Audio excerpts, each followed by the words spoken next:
बिस्मिल्लाहिर्रहमानिर्रहीम। Programme inside the news और मैं हूं डॉक्टर सना गौरी। हुकूमत जो आई सो आई, फॉर्म 47 फॉर्म 45 की कहानी बहुत दूर रह गई, लेकिन एक और पंडोरा बॉक्स जो खुला वो ये कि महंगाई का तूफान, जिन शोबों पे पाबंदियां लगानी थी, जिन शोबों पे टैक्स लगना था, वहां तो आपको कोई खातिर खा चीजें नजर नहीं आई, क्योंकि ताकतवर हल्के आपको ऐसा करने नहीं देंगे।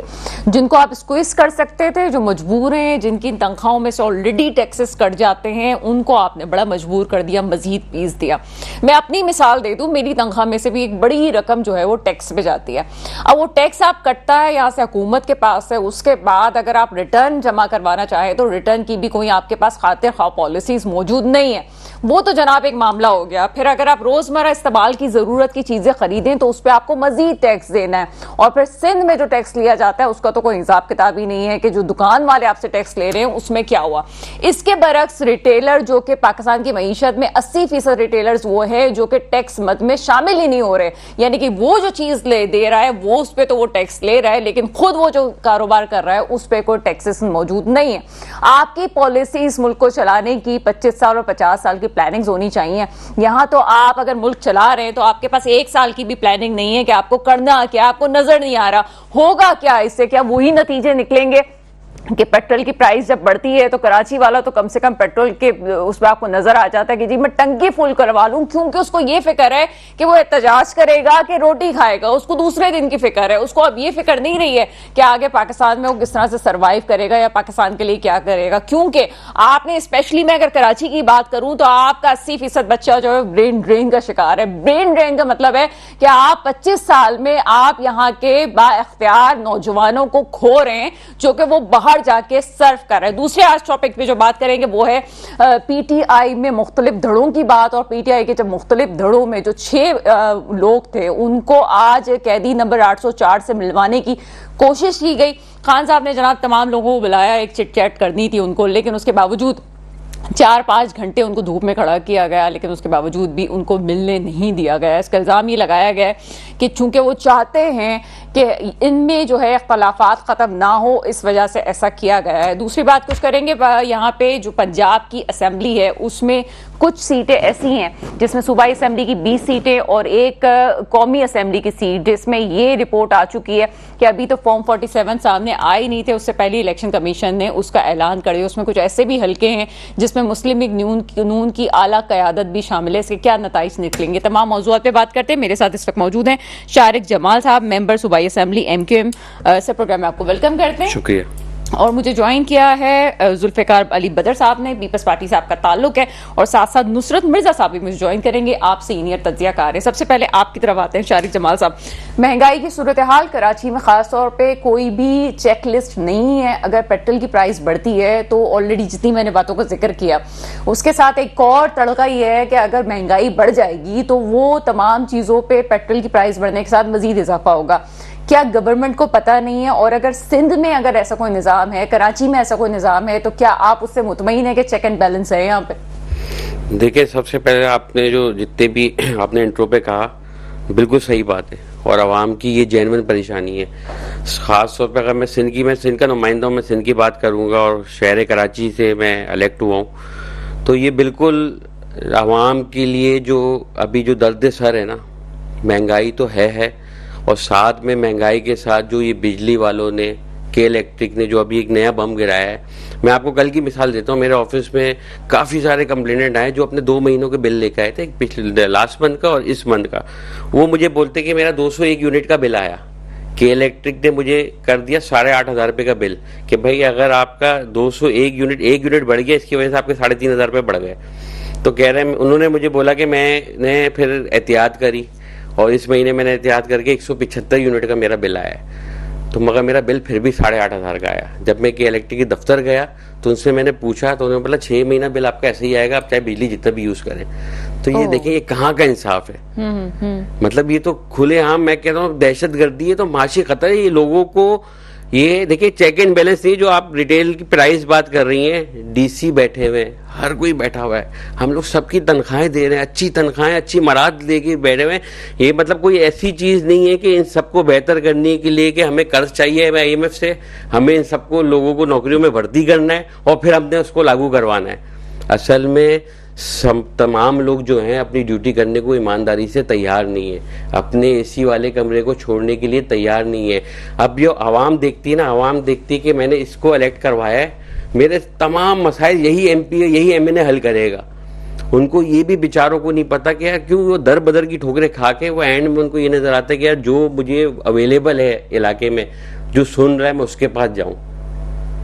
तो ये सबसे बड़ी प्रॉब्लम है जो महंगाई की। देखें और ठीक कौन करेगा? दो स्टेक होल्डर्स हैं, आप हैं और पीपल्स पार्टी है। स्पेशली चलें सिंध की बात करती हूँ।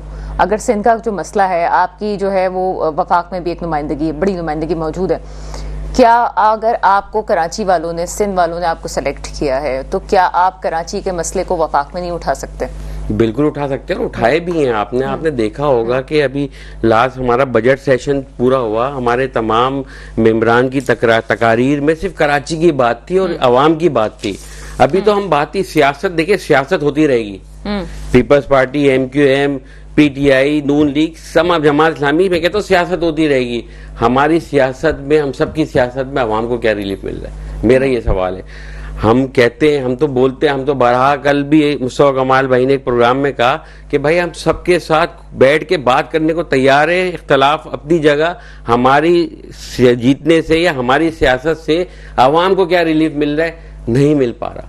देखिए हम तो सिंध गवर्नमेंट नहीं है ना, हम तो सिंध गवर्नमेंट नहीं है। हमारा काम है अपने अवाम की आवाज को असेंबली में उठाना, वो कानून साजी करना जिससे अवाम को रिलीफ मिले, और वो तो हम भरपूर तरीके से कर रहे हैं। मगर ये तो जो आप कह रहे हैं कि सिंध में नहीं है, यानी कि बड़ी तादाद में नहीं है, तो जाहिर सी बात है आपके पास मेजॉरिटी नहीं है, तो कानून पास करवाने में, आवाज उठाने में आपको मसला है।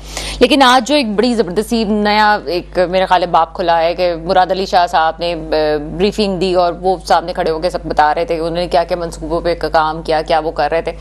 तो कर तो रहे हैं वो काम, क्या कर रहे हैं, तो फिर नताइज क्यों नहीं आ रहे, क्या वजह है? देखिए माशाल्लाह 15 साल से इनकी हुकूमत है पीपल्स पार्टी की। 2008 से 2008 में कायम अली शाह ने बजट पेश किया था, कायम अली शाह साहब ने 267 अरब रुपए का, 267 अरब रुपए का। आज सिंध गवर्नमेंट का जो बजट आया 3 ट्रिलियन .56, मतलब 3056 अरब रुपए का। आप और ये अगर 2008 का और आज के 16वें साल का बजट का मुआवजा करें तो ये 1044.58% ज्यादा बजट है। तो मुझे कोई ये बता सकता है कि इस सिंध में 1000%, 500%, 400% बेहतरी, 100% भी बेहतरी आई है। हम 3000, मैंने अपने असेंबली में भी ये बात करी थी, अपनी स्पीच में ये कहा था कि बजट चले जैसा भी दिया, बन गया ना बजट। आपने बोला बजट बन गया, बजट बुझ छप गई, कुछ भी नहीं हो सकता, अपोजिशन ने जितनी भी वो दी उस पर हम अमल नहीं कर सकते, सब चीज हो चुकी है, ठीक है। मेरा ये सवाल है, ये 3056 अरब रुपए अगर सिंध पे लग जाएंगे तो कल ये अपोजिशन, हम अपोजिशन वालों को 2025 के बजट में 10 मिनट क्या 5 मिनट बोलने का भी मौका नहीं मिलेगा। बात ये कि ये 3000 अरब जो हैं ये ईमानदारी से सिंध के ऊपर कैसे लगेंगे। ठीक है जनाब, पूछते हैं हम। जुल्फिकार अली बदर साहब, प्रोग्राम में आपको वेलकम करते हैं। बहुत शुक्रिया डॉक्टर साहब, आपने प्रोग्राम में बुलाया। जुल्फिकार अली बदर साहब, तमाम गुफ्तगू आप सुन रहे थे, खासतौर पे बात हो रही है महंगाई की, और महंगाई के बाद बजट की। अभी एक जनरल बात करते हैं। गर्मी शदीद पड़ी है इस दफा कराची में, मैंने इतनी गर्मी कभी नहीं देखी थी। अब जो शख्स नहीं भी अफोर्ड कर सकता, एसी चलाते हुए डरता है, वो भी कहीं ना कहीं जो है अपने घर में एसी ऑन कर लेता है। बिजली की नर्ख में इजाफा, पेट्रोल के नर्ख में इजाफा, दूध के डब्बों में इजाफा, जो आपके पास टेट्रा पैकेट डब्बे आते हैं उनमें भी खातिर खा इजाफा हो गया है। इन चीजों को कंट्रोल कैसे किया जाएगा? आपको लगता है कि अगर हुकूमत का हिस्सा आप अभी हैं तो आपके लिए बड़ा अच्छा साइन है, आगे आपको वोट्स मिल जाएंगे इन बेसिस पे, जो महंगाई की चक्की में आवाम पिस रही है इसके बाद? बिस्मिल्लाहिर्रहमानिर्रहीम। डॉक्टर साहब, आपके बड़े पर्टिनेंट सवाल हैं ये महंगाई के हवाले से कि बिजली महंगी हो रही है, पेट्रोल महंगा हो रहा है, और ये जो दूध के ऊपर टैक्स लगाया है, ये तो बिलावल भुट्टो जरदारी साहब चेयरमैन पीपल्स पार्टी ने on the floor of the house किया है कि कोई सियासतदान जो है वो बच्चों के दूध के ऊपर टैक्स कभी नहीं लगाएगा। ये तो कोई ना कोई जो अंदर बैठे हुए बाबू हैं उन्होंने ही इस तरह का इकदाम किया है और मामलात किए हैं। अब देखिए ना कि आज ये जो बजट आया है इसके अंदर जो कारीगरी दिखाई गई है कि रिटायर्ड ब्यूरोक्रेट्स को जो है इस्तिस्ना दे दिया गया है, एग्जम्पशन दे दी गई है टैक्स से on the sale and purchase of properties. तो ये सियासतदान को क्यों नहीं दी गई? बिल्कुल महंगाई बढ़ रही है और पेट्रोल महंगा हुआ है, लेकिन ऑन एंड ऑफ पेट्रोल सस्ता भी होता है, महंगा भी होता है, ये लिंक है इंटरनेशनल प्राइस के साथ। और ये फेडरल गवर्नमेंट का प्रेरोगेटिव है कि वो इस प्राइस को जो है वो बैलेंस आउट करना है।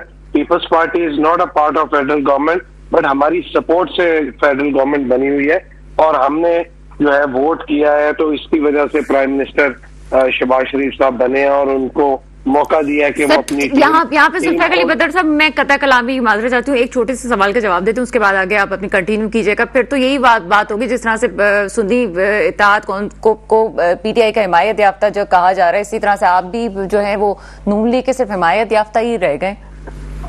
ये ऐसा नहीं है, पाकिस्तान पीपल्स पार्टी एक इंडिपेंडेंट पार्टी है, हमारा अपना मैनिफेस्टो है। बिलावल भुट्टो जरदारी साहब खुद प्राइम मिनिस्टर के कैंडिडेट थे, लेकिन जब सीट्स इतनी नहीं मिली इस इलेक्शन के अंदर, जो भी हमारी इलेक्शन के रिजल्ट्स के ऊपर तहफुजात थे वो पुटिंग देम ऑन साइड, तो हम बिलावल भुट्टो जरदारी साहब ने उस पार्टी को सपोर्ट करने का ऐलान किया जिसने सबसे पहले हमारे से राब्ता किया टू मेक द गवर्नमेंट।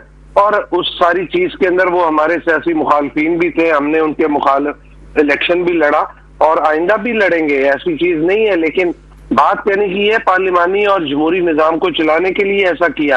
अगर ये ना करते तो आज मुल्क के अंदर एक डिफरेंट किस्म का केओस होता और एक ऐसी अनसर्टेनिटी, ऐसे मामलात होते कि ये जो अभी थोड़ी बहुत जो चीजें आप देख रही हैं कि चलना स्टार्ट हुई हैं, मुश्किल डिसीजन है, मुश्किल टाइम है, ये भी नहीं चलने थे। और मुल्क के ऊपर अगर कोई बंदा सोच रहा है कि पाकिस्तान में आके इन्वेस्टमेंट करने का, तो किसी ने सोचना भी नहीं था। और ये जो डिप्लोमेटिक कनेक्टिविटी हो रही है, ये भी नहीं अब होनी थी। सर, तो आप क्या कहने का मकसद ये है कि आपने जमहूरियत की बका के लिए, जिस तरह से बीबी शहीद का नारा था कि जमहूरियत सबसे बड़ा इंतकाम है, आपने उसी को कंटिन्यू किया, आपने जमहूरियत का साथ दिया? देखिए मजबूरी थी, क्या करते हैं हम, बाहर अकेले बैठे रहते हैं, पीटीआई हमारे साथ बात करने को तैयार नहीं थी, पीएमएलएन ने सिर्फ हमें रास्ता किया। तो मासूम सी बात मैं पूछ रही हूँ, तो जमहूर है तो जमहूरियत है ना, ये जमहूर का कौन ख्याल करेगा?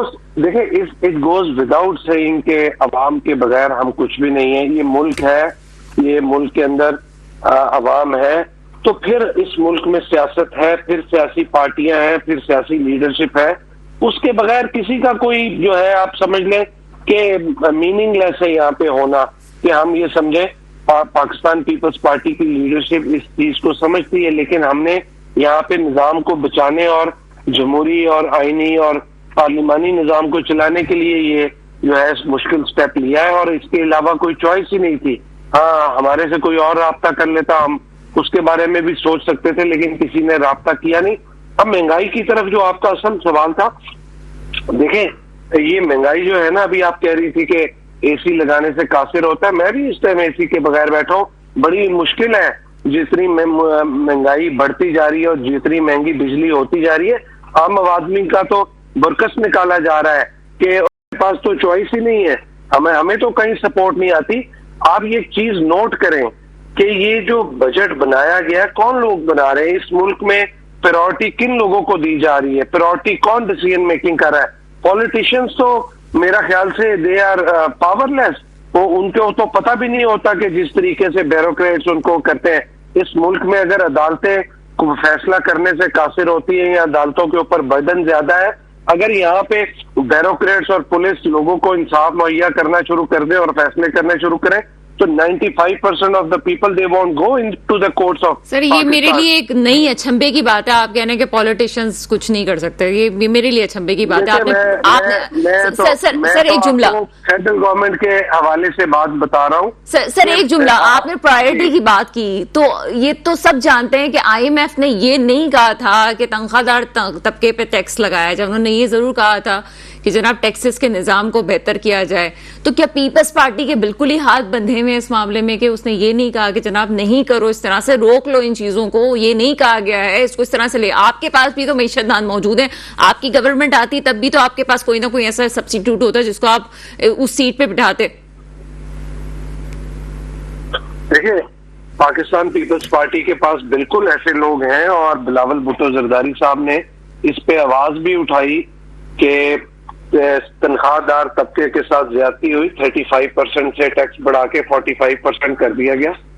तो ये तो कोई अचंभे की बात है कि पीपल्स पार्टी आवाज ना उठाती, आवाज उठाने के बावजूद आप देखें कि जिन लोगों ने बनाया उन्होंने अगर हुकूमत की मर्जी के अंदर चंद लोग शामिल किए और पीपल्स पार्टी जो कि जिनकी सपोर्ट के साथ बजट बनना था उनसे भी प्रपोजल डिस्कस नहीं किया गया।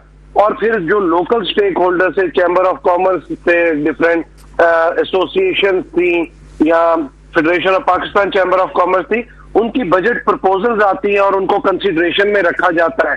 तो आप देखें कि उनकी भी इस दफा कंसिडरेशन, बजट प्रपोजल्स को कंसिडरेशन में नहीं रखा गया। तो ये अचंभे की बात है, इस मुल्क में कोई अकाउंटेंट या बैंकर आके जब फाइनेंस चलाता है तो ये मुश्किल हो जाता है। यहाँ पे पॉलिटिकल इकोनॉमी को संभालने के लिए, अवाम की पल्स और अवाम के मामलात को हल करने के लिए पॉलिटिकल इकोनॉमिस्ट की जरूरत है ताकि वो आके चला सके। पीपल्स पार्टी के पास है, लेकिन इस मौजूदा हुकूमत को भी चाहिए था कि इस चीज के ऊपर खातिर खा जो है वो फोकस करते। और सर 18वीं तरमीम के बाद आपके पास अब अख्तियारात हैं, सिंध का आपके पास अख्तियार है, जो बजट पेश किया गया सिंध का, आप मुतमईन है इससे?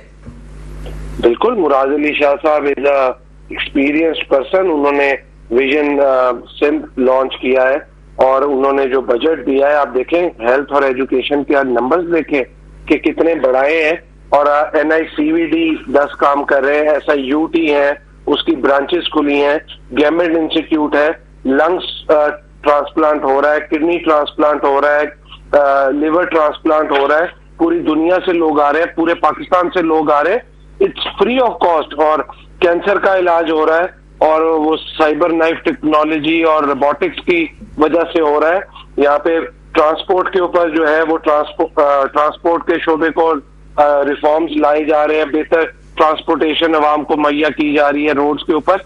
ही इज एक्सपीरियंस मैन, वो कर रहे हैं। ये जो अभी मेरे भाई ने सवाल उठाया था कि 1 साल बाद ये जो बजट आया है इसके ऊपर बिल्कुल मुराद अली शाह साहब को टाइम देना चाहिए और 1 साल बाद पूछना चाहिए कि आपने एजुकेशन पे कितना लगाया, आपने हेल्थ पे कितना लगाया। आप पाकिस्तान के चारों सूबों का कंपैरिजन कर लें कि सिंध के अंदर हेल्थ के ऊपर सबसे बेहतर है, ट्रांसपोर्ट में बेहतरी आ रही है, एजुकेशन में बेहतरी आ रही है, दीगर डिपार्टमेंट्स में बेहतरी आ रही है। हाँ, जहाँ पे प्रॉब्लम्स है वहां पे फोकस किया जा रहा है और उसके अंदर इंशाल्लाह ताला बेहतरी लेके आएंगे। ठीक है सर, साथ ही रहिएगा। आपकी तरफ आते हैं शारिक जमाल साहब। मुझे मरीम नवाज की वो बात याद आ गई कि टिकटॉक भी ऐसे ही नहीं बनती, मेहनत करनी पड़ती है। मुझे तो लगता है सब कुछ ही अच्छा है, आप क्यों कह रहे हैं इतना, तो वो काम कर रहे हैं। फिर मुझे ये समझ नहीं आता कि कराची वाला, सिंध वाला किसकी तरफ जाए। पीपल्स पार्टी अपना पूरा काम कर रही है, आप कहते हैं हम अपना पूरा काम कर रहे हैं, लेकिन सिंध की आवाम की डेवलपमेंट नजर नहीं आ रही। कहाँ जाएंगे हम? देखिए, ये तो बड़ी मैं सबसे पहले मैं कि तनकीद की सियासत को खत्म होना चाहिए, मगर मजबूरन फिर कहना पड़ता है जब इस तरह की बातें सामने आती हैं कि सरकारी बाबुओं ने बजट बनाया है। ये तो हमने बोला था इस सीजन असेंबली में। अगर आज पीपल्स पार्टी को वफाक में ये एतराज़ है कि अपोजिशन से या अपनी जितनी भी जमातें साथ हैं जिनके वोटों से वो शहबाज शरीफ साहब वज़ीर आज़म बने, उनकी राय को नहीं माना गया, तो मुझे ये सिंध गवर्नमेंट जो बता दे कि उन्होंने हमारी राय को कौन सा एक्सेप्ट किया, हमारे से कोई मशवरा करा। बजट से पहले प्री बजट इजलास उन्होंने बुलवाए? नहीं बुलवाए ना। हमने तो हम सब MPs ने अपने लेटर हेड पे इनको अपने हल्के के तमाम इश्यूज बताए थे कि हमें हमारे हल्के में क्या क्या प्रॉब्लम है, इसको बजट पे शामिल किया जाए, मगर नहीं हुआ। ठीक है, अगर यही चीज आप जो वफाक से मांग रहे हैं, भाई अगर आपको अल्लाह पाक ने सिंध गवर्नमेंट यहाँ पे दी है 18वीं तरमीम में, आप आजाद हो, आप क्यों नहीं करते? ठीक है। सेकंड बात, दूसरी बात ये कि ये बोल रहे कि एजुकेशन पे बजट बढ़ा दिया। देखिए, ये फिगर में बढ़ा है। अगर परसेंटेज देखी जाए 2022-23 का जो बजट आया था उसमें 2250 अरब रुपए का बजट था, अभी 3056 अरब रुपए का बजट है। आप मुझे उसमें बताया, उसमें तो नंबरिंग बजी है ना। आप परसेंटेज आपने एजुकेशन की 15% पहले भी था, 15% आज भी है। आज 3000 के हिसाब से 15% है, उस दिन 2200। बल्कि मैं आपको ये बताऊं, आप उसमें अगर चेक करेंगी ये हेल्थ और सिक्योरिटी के शोबे में माइनर सी कमी आई है परसेंटेज के मुताबिक। तो ये तो वो वाला है कि ये अदादो शुमार का बजट है, लाजमी कोई नहीं पढ़ता, किसी आवाम को समझ में आने वाला नहीं है। क्योंकि मेरा भी फर्स्ट टाइम है, हमारे काफी सारे MPs का फर्स्ट टाइम है। हम लोग ने भी बड़ी कोशिश करके इस बजट को तकरीर तो अंग्रेजी में थी, उसमें भी मसला हुआ है। काफी सारे लोगों को तो सिंध के आवाम को अंग्रेजी समझ में भी नहीं आती ना। तो कहने का मकसद ये है कि हमने भी वाकई में जो उसको पढ़ा है ना, तो हमारे भी चारों सितारे तब रोशन तो हो गए कि यार ये क्या है, मतलब ये टोटल सिर्फ अदादो-शुमार का गेम था। इसमें कोई ऐसी चीज नहीं। देखिए, जो चीज आप वफाक से मांग रहे ना, मेरी सिर्फ पीपल्स पार्टी से इतनी सी गुजारिश है कि भाई तनकीद बड़ा इस्लाह समझे। अगर तनकीद को, हमारी अपोजिशन की तनकीद को, ये जो हम कह रहे हैं उसको इस्लाह के तौर पे लेना शुरू कर देना ये, तो यकीन करें पूरा कराची से कश्मीर तक बेहतर हो जाएगा। आज जो ये सिंध विजन प्रोग्राम ब्रीफिंग हुई, काफी मीडिया में भी चलता रहा, हम भी देख रहे थे, मुतमईन नहीं है क्या इससे आप? नहीं, मुतमईन इसलिए नहीं है। देखिए, 15 साल से गवर्नमेंट है। अब 15 साल की गवर्नमेंट में आप कोई ऐसे भी नहीं कि आप कोई 10, 20, 50, 60 प्रोजेक्ट ना करो, कर दिए, उससे क्या होगी? आज आपको नहीं पता, आज एक इंटरनेशनल जरीदे के मुताबिक कराची को 3000 से ऊपर बसों की जरूरत है। कितनी बसें चला दी सिंध गवर्नमेंट ने? रोड कहाँ से लेके आएंगे? बसें चल गई तो रोड में यही तो रोना है कि हमारे पास तो कोई चीज, फिर यही तो सवाल इनसे है कि बेहतर किस चीज में बेहतरी आई है ना। मेरे हल्के में आ जाए, मैं आपको रोड दिखाता हूँ, एक मॉडल कॉलोनी का रोड है, वो पिंक बसें चलाई उन्होंने शाहरा फैसल पे, पूरी वो चला रहे हैं, लेकिन वो जो काम करने वाली खवातीन है वो शाहरा फैसल पे तो ज्यादातर नहीं काम करती। बिल्कुल ऐसे ही है। देखिए, आप, मैं अपने हल्के की बात करूँ ना, मेरे हल्के में एक मॉडल कॉलोनी की रोड है, 4 साल हो गए हैं, उसको कोई पूछने वाला नहीं है। और मेन एंट्री है, 2 एंट्री है मेरे हल्के की, एक काला बोर्ड से, एक मॉडल कॉलोनी एयरपोर्ट वाली साइड से। 4 साल से लोग उधर जा नहीं सकते, उस रोड पे उन्होंने जाना छोड़ दिया कि इतनी बुरी हालत है। मतलब आपका कहने का लुब्बे लुबाब ये है कि काम हो रहा होगा, लेकिन मनसूबाबंदी के बगैर फिगर्स में काम हो रहा है? सर, ये सिर्फ स्कीमों में काम है। अच्छा, हमने तमाम स्कीमें इनको गिनवाई थी। तकरीबन हमारे जो अपोजिशन लीडर अली गुरजीत साहब है, अपनी स्पीच पर उन्होंने सिर्फ 75 स्कीम की बात करी थी, जो 2009 से 8 से इस बात पे हैरत है शारिक साहब, आप दली हुई है और उस पे काम नहीं हुआ। आप तमाम चीजों से इनकार कर रहे हैं। शर्जील मेमन साहब लगे हुए हैं ट्रांसपोर्ट के इंतजाम को सही करने में, फिर वो मुनशियात के खिलाफ भी काम कर रहे हैं, बहुत सारी ऐसी चीजें, लेकिन MQM ये नहीं मान रही कि कोई एक काम भी हुआ है। नहीं, देखे, ये चीज नहीं है, बिल्कुल लगे हुए होंगे। मैं नियत पे भी शक नहीं कर रहा हूँ। मैं कह रहा हूँ कि आवाम खड़े होकर बोले ना कि 15 साल की हुकूमत में हम सबको वाइप आउट कर देती ना पीपल्स पार्टी। 15 साल की हुकूमत आप इसे MQM पाकिस्तान को दे दे, इस 18वीं तरमीम के साथ, जितनी आज़ादी से इनको 15 साल इन्होंने हुकूमत करी है, आप अगर सिंध के प्रॉब्लम 85 और 90% खत्म ना हो जाए तो बोले। अच्छा, इतना कुछ होने के बावजूद भी आज भी लोग परेशान है ना। देखिए, मैं कराची की बात नहीं कर रहा हूँ, मैं कह रहा हूँ मेरे सिंध के लोगों को कब रिलीफ मिलेगा। कराची से कश्मीर की बात कर रहा हूँ। इंसानियत सिर्फ कराची की परेशान नहीं है, कश्मीर में भी परेशान है। शायद वहां तो हम इतना हमारा जाना नहीं होता, उधर के लोग कराची से ज्यादा परेशान है, कराची से ज्यादा अंदरूनी सिंध में लोग परेशान है। हम तो फिर भी कहीं ना कहीं बैठ के आवाज उठा लेते हैं, हमें सोशल मीडिया चलाना आता है, हमें फेसबुक ट्विटर चलाना आता है, हम कहीं ना कहीं कुछ लिख के दिल की भड़ास निकाल देते हैं। वो तो बेचारे इसी से भी कासिर है। जुल्फिकार अली बदर साहब, क्वेश्चन नहीं पूछूंगी, सूरत हाल आपके सामने, कोई जवाब दे दीजिए। जवाब क्या देना, ये मेरे भाई तो इन्होंने तो अपना मौकफ पेश किया, हमें रिस्पेक्ट करनी चाहिए इनकी मौकफ की। इन्होंने तो अपनी बात की है, ग्राउंड रियलिटी, बसेस चल रही हैं, NICVD की निगेट कर दें, गैबिट इंस्टीट्यूट को निगेट कर दें, SIUT को निगेट कर दें, जो यूनिवर्सिटीज बन रही हैं उसको निगेट कर दें, जो पिंक बसेस चलाई गई हैं उसको निगेट करें। अब जो टीचर्स ट्रेनिंग और उनको टीचर्स को वो iPad दे के किया गया है उसको निगेट करें। देखिए, चीजों में बेहतरी आ रही है, लेकिन ये जो बात कर रहे हैं कि इंटीरियर सिंध के अंदर से लोग ज्यादा परेशान है, तो वो परेशानी इन लोगों के लिए है। हमें तो लोग वोट देते हैं, हमारे से तो खुश है। असल बात तो है, at the end of the day आपने जब परफॉर्मेंस देखनी है, रिजल्ट देखना है, वो वोटों की सूरत में देखना है। तो अगर लोग हमें वोट देते हैं, हमें जिताते हैं, इसका मतलब है तो इसका मतलब है कि लोग हमारे साथ, हमारी कारकर्दगी से मुतमिन है और आगे चल रहा है। ये तो नहीं हो सकता कि हम काम ना करें। आप बिलावल भुट्टो जरदारी साहब के भी करीब है, उनके विजन को भी ज्यादा बेहतर, दूसरे पार्टी वर्कर से ज्यादा बेहतर तौर पे जानते हैं। बिलावल भुट्टो जरदारी साहब हमें 8 फरवरी के इलेक्शंस के तमाम कैंपेन में वो वाहिद लीडर थे पाकिस्तान में, इसको मैं बरमला कहती हूँ, जो मैं ऑन ग्राउंड नजर आए, जो जिसकी अच्छी बात है हम बात करते हैं, नौजवान खून। उन्होंने एक बात कही थी कि पाकिस्तान में अगर बेहतरी लानी है तो काबीना की फौज में कमी करनी होगी, एक ये भी नारा था। साथ ही साथ अभी हम बजट के मसाइल देख रहे हैं, बहुत सारी चीजें लेकिन सिंध में अभी 10 जो है स्पेशल पीएम असिस्टेंट का इजाफा किया गया, अगर मैं सही हूं, स्पेशल असिस्टेंट, और 5 स्पोक्स पर्सन का इजाफा किया गया। ये तो फिर फौज में इजाफे की बात की गई। तो ये जो इलेक्शन के दिनों में नारा लगाया गया था, ये उसकी नफी नहीं है क्या, या इसकी जरूरत थी? देखिए, ये स्पोक्स पर्सन जो है ना, they are only representing government of Sindh. उनका उस तरह के उनके पर्क्स एंड प्रिविलेजेस नहीं है जिस तरह के एक मिनिस्टर, एडवाइजर या स्पेशल असिस्टेंट के होते हैं। और अब ये जो स्पेशल असिस्टेंट लगाए गए हैं, उनमें कुछ ऐसे भी हैं जो कि ऑनरी पोजीशन में, जो कि तनख्वाह नहीं लेते और अपनी जो है उस सवाबदीद के ऊपर काम करते हैं। तो ये एक अच्छी चीज है। और जो 10 आप कह रही हैं, वो 10 नहीं है, वो कम है, कोई 5-6 के करीब है। तो ये जरूरत थी, बिकॉज लोगों के साथ जो इंटरेक्शन है कराची के लोगों का और लोगों के अवाम के मसाइल को हल करने का, तो दोज एडवाइजर्स या special assistant, they are going to facilitate on behalf of the chief minister, because chief minister are so busy कि उनको जरूरत है कि उनके बिहाफ पे आके वो करें।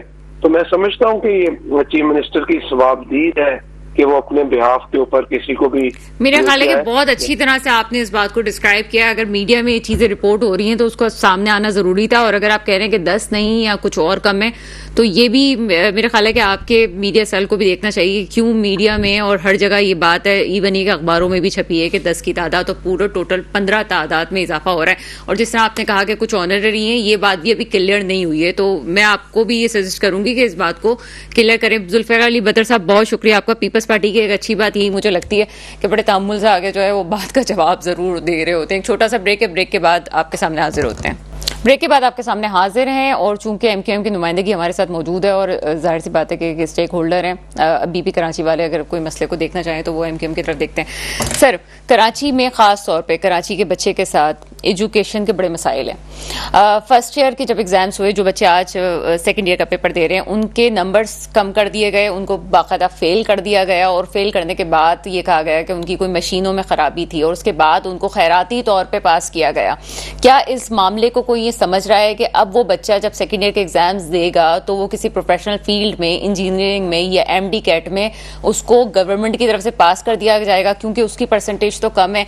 क्या इस हवाले से भी कोई बात हो रही है कि जनाब ये गलती हुई है, इसको ठीक होना चाहिए, या इसका कोई फार्मूला तय होना चाहिए?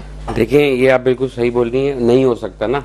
वो बच्चा कैसे करेगा? एक तो उसका, अगर एक पाकिस्तान के इस शहर के मुस्तकबिल का फैसला एक मशीन गलत कर देती है तो खत्म मामला। मतलब आप री एग्जाम कर लेते, मतलब आप उनको ग्रेस मार्क्स देके उनको पास कर दिया और उनके साथ जुल्म कर दिया। वो किस तरह सेकंड ईयर में जाके वो क्या 140% परसेंटेज लेके आएंगे कि वो उनकी 80% बन जाए, 85 बन जाए, कि वो एनईडी जैसी यूनिवर्सिटी में एडमिशन ले सके, कराची यूनिवर्सिटी में ले सके, एसएम कॉलेज में, मेडिकल कॉलेज में ले सके? कैसे लेंगे? वो डॉक्टर भी नहीं बन सकता, इंजीनियर कुछ भी नहीं बन सकता ना। उस बेचारे की जिंदगी तो अभी यहीं पे खत्म हो गई, प्रोफेशनल लाइफ।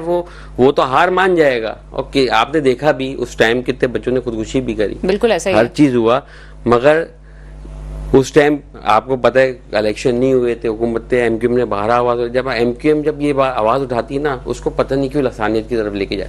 सर, हम बात ही कराची की करेंगे। सर, अभी आप असेंबली फ्लोर पे हैं, क्या आप ऑन स्क्रीन ये बात कर सकते हैं कि उनके लिए अब कोई फार्मूला तय हो कि ये जो बच्चों के साथ ज्यादती हुई थी, अगर वो एमडी कैट का एग्जाम देते हैं तो यहाँ पे बोर्ड को पता हो कि जनाब ये वो बच्चे, इनके साथ रियायत होनी चाहिए, या अगर वो एनईडी का एग्जाम देते हैं तो उनके साथ, क्योंकि एनईडी के एग्जाम में जो पिछले वाले बच्चे थे उनका तो बड़ा बुरा हाल हुआ, कराची बोर्ड वालों का। तो आगे क्या सूरत हाल, क्या हम आपसे एक्सपेक्ट कर सकते हैं कि असेंबली फ्लोर पे इस पे बात होगी? बिल्कुल होगी, और ये इत्तेफाक की बात है, बिल्कुल ईमानदारी की बात है। आज ही मैं असेंबली गया था, मैंने मशवरा करना था अपने अपोजिशन लीडर साहब से कि मैं इस पे कॉल ऑफ अटेंशन डालना चाह रहा हूँ इस मामले के ऊपर।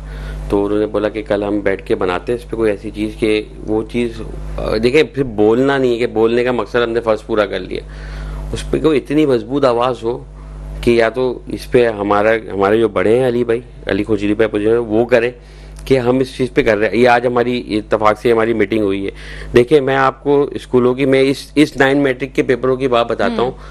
मेरे हलके में मैंने जब विजिट किया तो मुझे जब रिपोर्ट आई कि कुछ बच्चे गर्मी से बेहोश हो गए, एक तो लाइट नहीं, ऊपर से पेपर के दौरान बेहोश हो गई।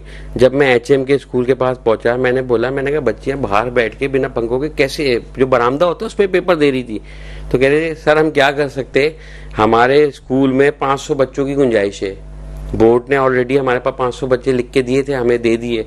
कल रात ही रात उन्होंने आफ्टर एक पेपर हो चुका है, सेकंड पेपर में एक स्कूल का बोर्ड कैंसिल करके तमाम बच्चों को यहाँ शिफ्ट कर दिया। तो कह वो तो कहेंगी वो तो अच्छा उनकी भी गलती नहीं है, अब उनको क्या बोले हम, वो जब वो 1000 बच्चे कहाँ बैठाएंगी, जब उसे स्कूल में स्पेस नहीं है। बच्चियों ने डेकोरेशन की कुर्सियों में बैठ के पेपर दिए हैं, मैंने अपनी आंखों से देखा है, और मैंने इसके अपनी बजट स्पीच में भी तस्वीर दिखाई है कि बच्चे जमीन पे बैठ के पेपर। और आप कभी, हमने अपने जमाने में पेपर दिए हैं, हमने तो कभी नहीं सोचा, हमारी ये कुर्सी होती थी और दूसरी कुर्सी वहां होती थी, जमीन पे 7 बैठ के एक साथ, एक क्लास में अगर 20 बच्चों की जगह है तो 50 लड़कियां बैठ के एक साथ पेपर दे रही हैं। सर एक और मुद्दे पे आते हैं, क्योंकि प्रोग्राम में मैं चाहती हूँ कि ज्यादा से ज्यादा बात की जाए।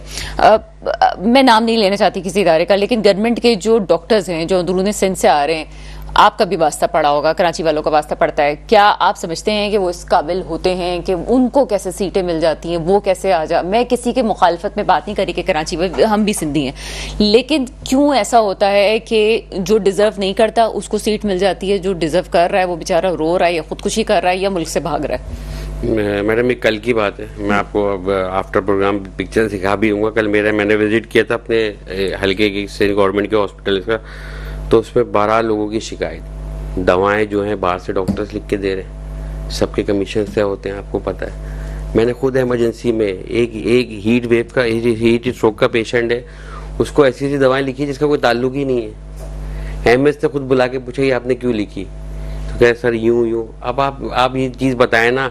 देखें, जब वही वाली बात कि फिर हम बात करेंगे कराची की, तो लोग उसको पतनी लसानी रंग देते हैं। हम नहीं कर रहे, हम कह रहे हैं कि भाई आप सब जगह करो ये, जो हम सिर्फ कराची का अगर मैं बोल रहा हूँ तो मैं पूरी सिंध की बात कर रहा हूँ, अगर मैं सिंध की बात कर रहा हूँ तो मैं कराची की बात कर रहा हूँ। कहने का मकसद ये है कि अगर मेरे हल्के में पुलिस स्टेशन में मेरे हल्के का, मेरे डिस्ट्रिक्ट का के लड़के को नौकरी मिलेगी, एजुकेशन में मेरी डिस्ट्रिक्ट की लड़की को टीचर बनेगी, कोई लड़का टीचर बनेगा, कोई हॉस्पिटल में मेरे डिस्ट्रिक्ट का ही कोई डॉक्टर बनेगा, आप ये बताएं वो कैसे गलत काम कर सकता है? क्योंकि उसको पता है उसके घर वालों ने भी वहीं आना, उसके दोस्तों ने भी आना, उसके मोहल्ले वालों ने भी वहीं आना है। अगर वो करेगा तो वो बदनाम होगा। हम यही कह रहे हैं कि भाई ये नौकरियां इंसाफ के साथ बांटी जाएं, मेरिट पे बांटी जाएं। हम ये नहीं कह रहे हैं कि सारी नौकरियां कराची वालों को दे दो यार, हम ये कह रहे हैं जो कोटा सिस्टम पे कोटा है उसको तो ईमानदारी से करो। अभी तो हम कोटा सिस्टम खत्म करने की बात ही नहीं कर रहे, हम ये बोल रहे जो कोटा सिस्टम पे 40% कोटा शहरी सिंध का है, उसमें आप उसमें भी आप जाली डोमोसाइल बना के आप नौकरी दे देते हो दूसरी जगह से। अगर कोई एसएचओ दादू से मेरे गुलशन इकबाल में आया हुआ है, मलीर में आया हुआ है, उसको क्या पता कि गुलशन का क्या माहौल है, कौन सी गलियां, क्या रास्ते, कौन सही है? वो सब फिर गलत चक्रों में पड़ते हैं, फिर मामलात गलत होते हैं, और इसमें जो हो रहा है वो आपके सामने। ठीक है, एक और आखिरी क्वेश्चन की तरफ जाते हैं सर से, उसके बाद हम दूसरे गेस्ट की तरफ जाएंगे। मुझे ये बताएं कि कराची में खास तौर पे हम कॉलेजेस की बात कर लेते हैं, कॉलेजेस में ना लड़का पढ़ रहा है ना लड़की पढ़ रही है। जो गवर्नमेंट कॉलेजेस हैं उनको फिर कोचिंग्स की तरफ जाना पड़ता है, कोचिंग्स की 1-1 लाख रुपए फीस है, अभी एमडी केट की भी 1-1 लाख रुपए फीस ले रहे हैं सिर्फ 2 महीने पढ़ाने की। क्या इस पे कोई एक्शन होता है? ये जो गवर्नमेंट के अंडर इतने कॉलेजेस चल रहे हैं जिसमें बाकायदा हॉस्टल्स भी मौजूद हैं, जिस हॉस्टल्स में असतज़ा रिहाइश पजीर है, ये इतना बजट जो जा रहा है, किसी की नजर है इस चीज पे? किसी की नजर नहीं है। ये अभी वही असेंबली में मैंने बात भी करी कि कराची में 3 यूनिवर्सिटियां हैं। एक तो आपको डाउ यूनिवर्सिटी आपको तोहफे में मिली जब पाकिस्तान बना, सिंध बना, फिर इसके बाद आपकी 35 लाख की आबादी थी तो कराची यूनिवर्सिटी बनी। कराची की 35 लाख 5,000 आबादी थी जो कराची यूनिवर्सिटी बनी। आज 3 करोड़ से ऊपर आबादी है और कोई नई बड़ी यूनिवर्सिटी नहीं बनी। अगर आप किसी कॉलेज को यूनिवर्सिटी का दर्जा दे देते तो भाई वो बड़ी यूनिवर्सिटी नहीं कहलाएगी, ठीक है। और अभी जो आप कॉलेज की बात कर रही हैं, यकीन करें कोई उधर जाने को तैयार नहीं है। तालीमी मेयार नहीं है ना। हम आज तक उसी तालीमी निज़ाम पे चल रहे जिससे दुनिया जिसको आज से 50 साल पहले छोड़ चुकी है। ठीक है, हमने अपने आप को अपग्रेड नहीं किया। हमें लोगों को इधर एजुकेशन देनी है, वो एजुकेशन देनी है जिसपे दुनिया चल रही है।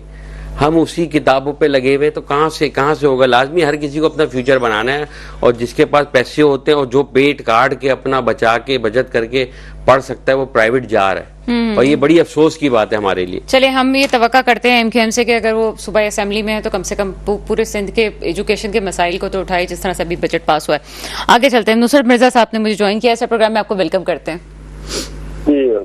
नुसरत मिर्जा साहब, चूंकि आप बात कर लेते हैं और बिल्कुल आप जो बात करते हैं टंकी की चोट पे करते हैं, ऑपरेशन की बात कर लेते हैं। एक और ऑपरेशन होने जा रहा है, फौजी ऑपरेशन, और ऑल पार्टी इजलास भी जा रहा है। किस हद तक आप समझते हैं कि चीजें कामयाबी से हो जाएंगी स्मूथली, क्योंकि बहुत सारी पार्टीज ऐसी हैं जो इसके मुखालफत में काम कर रही हैं, इवन ये कि केपी में तो इसकी बहुत बड़ी मुखालफत है। कौन मुखालफत है सर? आवाज आपकी नहीं है। आपकी आवाज में थोड़ी मध्यम है, जोर से बोलिए। अच्छा सर, मैं ऑपरेशन की बात कर रही हूँ। एक और ऑपरेशन पाकिस्तान में होने जा रहा है जिसकी बहुत सी जमातें मुखालफत कर रही हैं। आपका क्या ख्याल है, कोई नताइज निकलेंगे इस पे? क्योंकि शहबाज शरीफ साहब तमाम पार्टीज का इजलास भी बुलाने वाले हैं।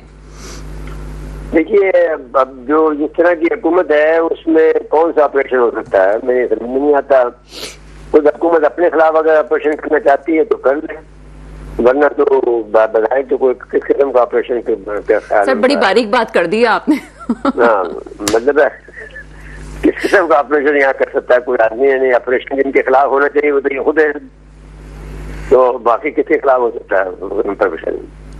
ठीक है सर, ये ऑपरेशन सिंध में क्यों नहीं ज्यादा तूल पकड़ता? कच्चे के डाकुओं की बात करते हैं, एक अरसे से हम मसाइल तो देख रहे हैं। ये जो इतना बड़ा ऑपरेशन हो रहा है स्पेसिफिकली पहले सिंध में क्यों नहीं हो जाता कच्चे के डाकुओं के खिलाफ?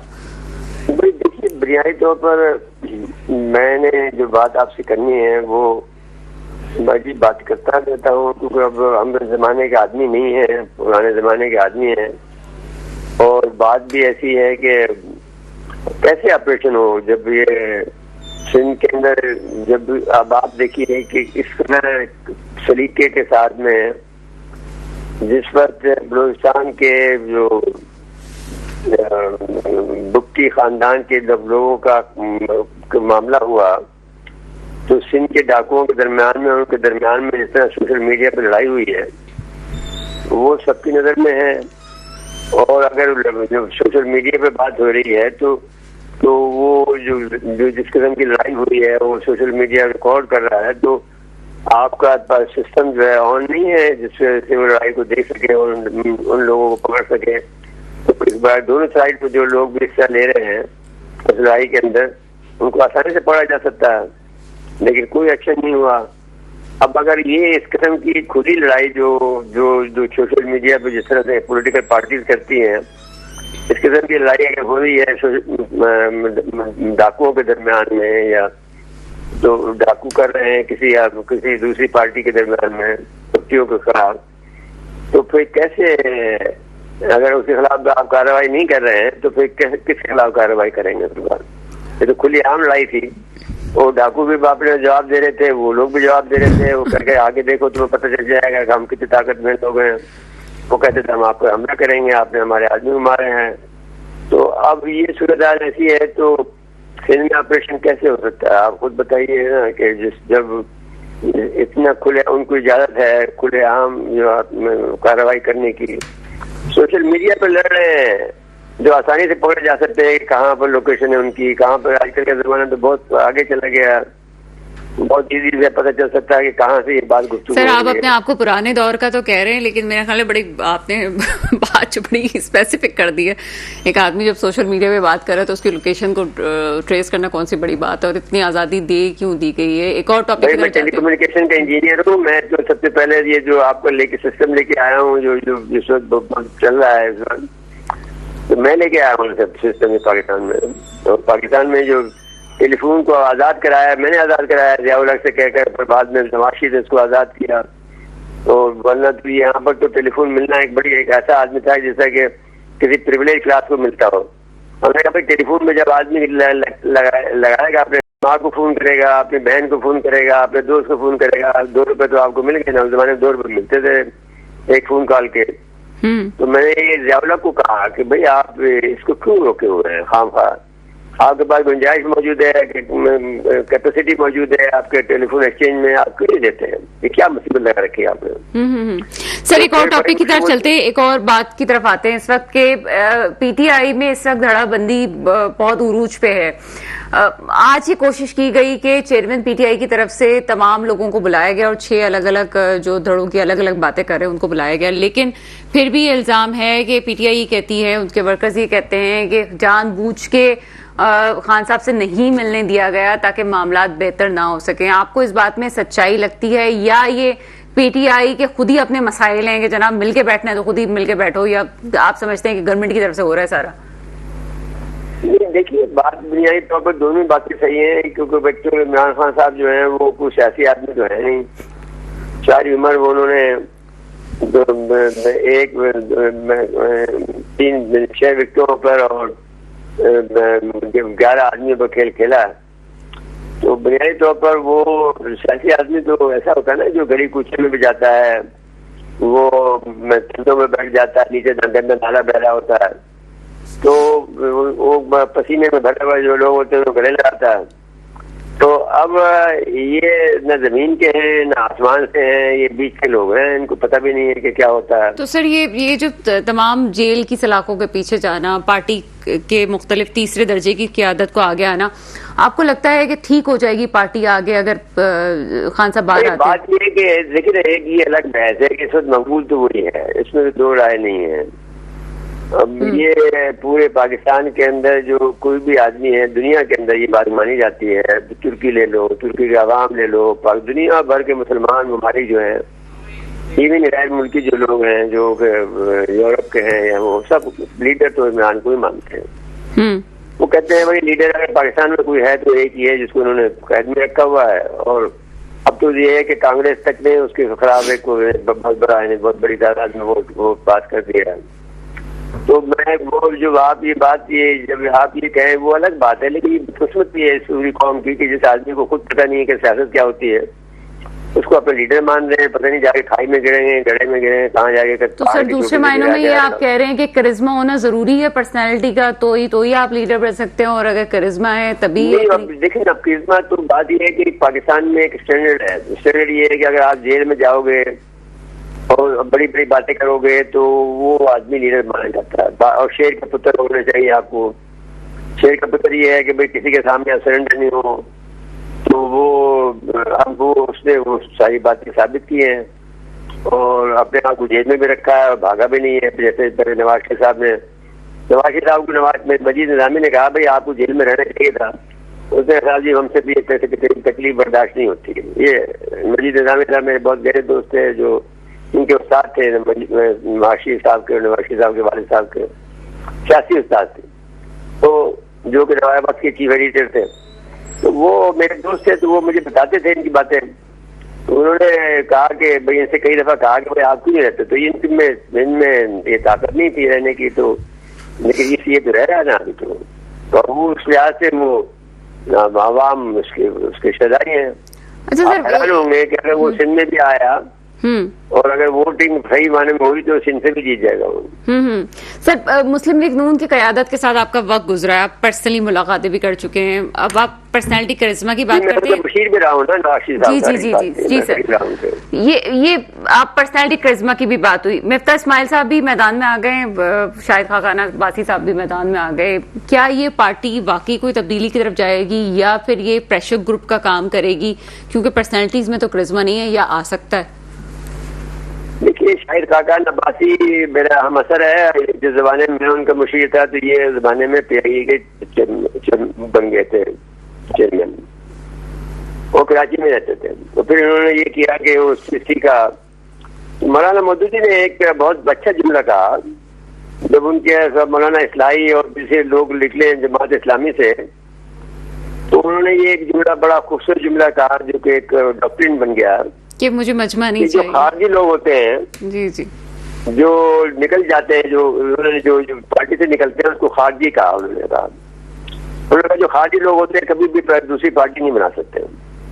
तो वो ये लोग जो भी हैं, क्योंकि ये खुद भी पले हुए हैं किसी पार्टी के अंदर, नवाज शरीफ साहब जो कुछ भी है लीडर तो है वो, क्योंकि बेसिक लीडर है, शहबाज शरीफ भी नहीं है लीडर, तो सिर्फ नवाज शरीफ साहब लीडर तो हैं, वोट भी नवाज शरीफ साहब का पड़ा है, लेकिन ये तो अवाम के साथ धोखा हो गया। ऑर्डर किसी और चीज का दिया था, पैकेट में कुछ और निकल गया।